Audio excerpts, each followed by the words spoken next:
Rovnaká farba, rovnaký objem a polovičná cena. Ja absolútne milujem vo Fix Code Huda Beauty, pretože tá výdrž je úžasná, ale tá cena je dosť vysoká. Takže keď NYX prišiel s touto novinkou, tak som ju hneď musela mať. A dnes si podrobíme celodennému testu, aby sme vedeli, či nám stačí ten NYX, alebo sa oplatí investovať do hudy. Snažila som sa vybrať podobné odtiene, aby to na tých perách vyzeralo spolu v pohode. Rozdiel je aj v aplikátoroch. Huda má takýto okrúhly, huňatý, hodný aj na vykreslenie celých pier a tento NYX má takúto guličku na konci, čiže je precíznejší. NYX mám v odtieni 02. Kontúrka je s ním krásne precízna práve kvôli tomu aplikátoru.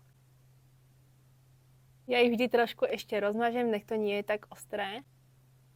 A na druhú stranu ide huda v odtieni Soft Nude.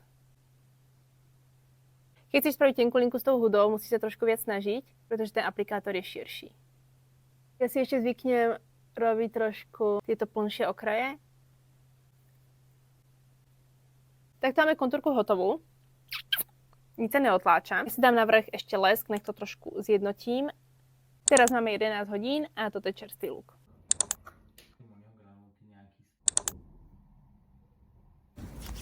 No.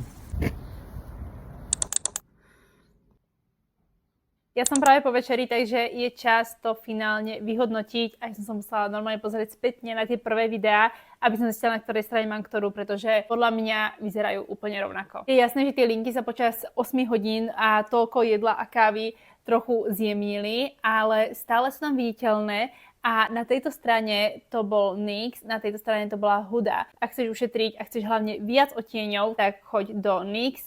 A huda stále budem rada používať, ale myslím si, že keď si budem kúpať ďalšiu, tak mám jasného favorita. Hude môžeme poďakovať, že tento trend priniesla, ale je super, že iné značky dostupnejšie sa toho chopili a že to spravili fakt dobre.